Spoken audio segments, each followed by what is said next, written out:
Good evening everyone and welcome back to currency Veda. तो आप देख सकते हैं मैंने यूएसडी आईएनआर का चार्ट लिया हुआ है। जो टाइम फ्रेम हम यूज़ कर रहे हैं ये 1 आवर का टाइम फ्रेम है और 28 नवंबर के एक्सपायरी के फ्यूचर का चार्ट है। तो यहाँ पे अगर हम यूएसडी आईएनआर को देखें तो यहाँ कोई खास एक्टिविटी देखने को नहीं मिल रही है। यहाँ पे बड़ा रेजिस्टेंस है, तो जब ये ब्रेकआउट आएगा तो हमें एक अच्छा मूव देखने को मिल सकता है। और नीचे में ये सारे सपोर्ट के एरिया।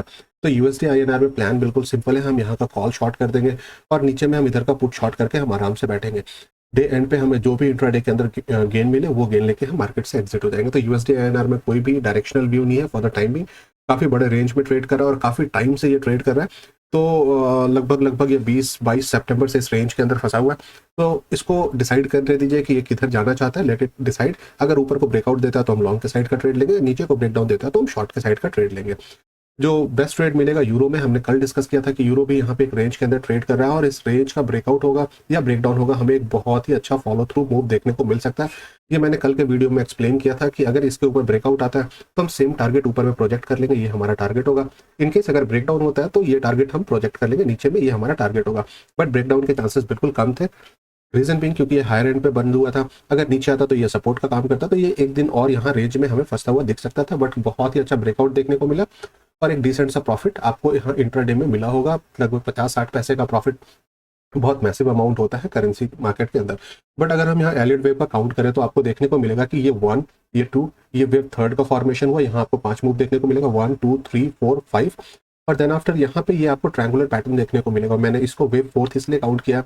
अगर इस मूव को देखें तो ये ए, ये बी, ये सी, ये डी और ये ई। तो ये ट्रायंगुलर पैटर्न मिला के ये आपका A B C D E मिला के ये यहाँ पे वेव फोर्थ का फॉर्मेशन हुआ। देन आफ्टर ये ब्रेकआउट और एक बहुत ही अच्छा डिसेंट सा मूव हमें देखने को मिला। तो कल के लिए हमारे पास क्या प्लान ऑफ एक्शन होगा? तो वेव फिफ्थ का टारगेट होता है वो जनरली मिनिमम 127% होता है। ये आपका राइट होता है कि यहाँ तक का टारगेट हमें देखने को मिल सकता है, जो कि अचीव हो चुका है। तो अब हमें ये देखना है कि ये एक्सीड होता है या फिर यहाँ से हमें करेक्शन देखने को मिलता है। तो हमारे पास 2 सिनेरियो बनते हैं यहाँ पे यूरो आईएनआर के लिए। हम इसको 15 मिनट के टाइम फ्रेम पे स्विच कर देंगे इंट्राडे में ट्रेडिंग करने के लिए। इनकेस मान लीजिए अगर इसके ऊपर ये ब्रेकआउट आता है तो हम एक बार वापस से लॉन्ग कर सकते हैं। नीचे में हम 10 पैसे का या 7 पैसे का स्टॉप लॉस रखेंगे, ऊपर में 1:2 के लिए प्लान करेंगे। 161.8% टारगेट होगा। यहाँ आने के बाद हमें प्रॉफिट बुकिंग देखने को मिल सकती है। ये इस केस में होगा जब ये फ्लैट खुलता है या फिर इस रेंज में खुल के फिर ब्रेकआउट देता है।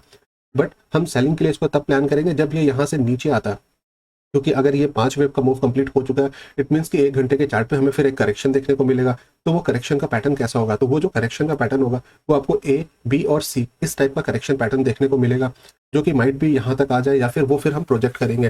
तो अगर ये मान लीजिए कि 127% के नीचे आता है, मान लीजिए यहाँ 15 मिनट के टाइम फ्रेम में इसको ब्रेक करता है और एक प्राइस एक्शन दिखता है, तो हम यहाँ पे शॉर्ट करेंगे स्विंग के ऊपर का स्टॉप लॉस और नीचे में 1:2 के टारगेट के लिए हम यहाँ पे प्लान करेंगे। तो हमारे पास दोनों ऑप्शन यहाँ पे खुले हुए। अगर हमें ऊपर का ट्रेड मिले तो इंट्राडे में लॉन्ग का भी लेंगे, बट 15 मिनट के टाइम फ्रेम पे एक डबल टॉप का फॉर्मेशन दिखता है तो हम यहाँ पे शॉर्ट का ट्रेड भी इनिशिएट करेंगे।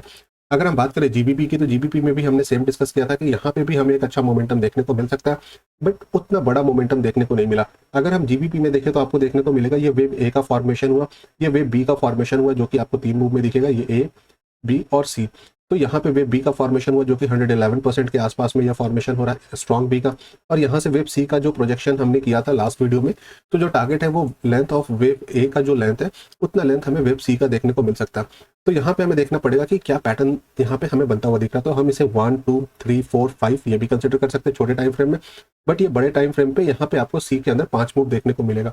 मतलब 1 घंटे के चार्ट पे अगर हम इसे 1 कंसिडर करें या फिर यहाँ पे वेव 1 है तो 1 सेकंड का करेक्शन आएगा, इसके बाद वेव थर्ड बनेगा, फोर्थ बनेगा और फिफ्थ बनेगा।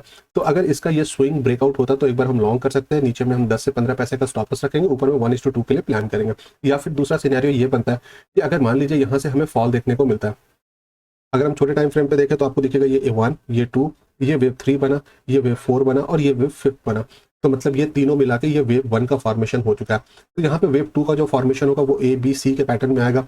और जनरली जो वेव सेकंड होता है वो 100% से ज़्यादा एक्सीड नहीं होता, मतलब ये लो के नीचे नहीं आएगा। तो हम देखते हैं ये पैटर्न कहाँ पे कंप्लीट होता है।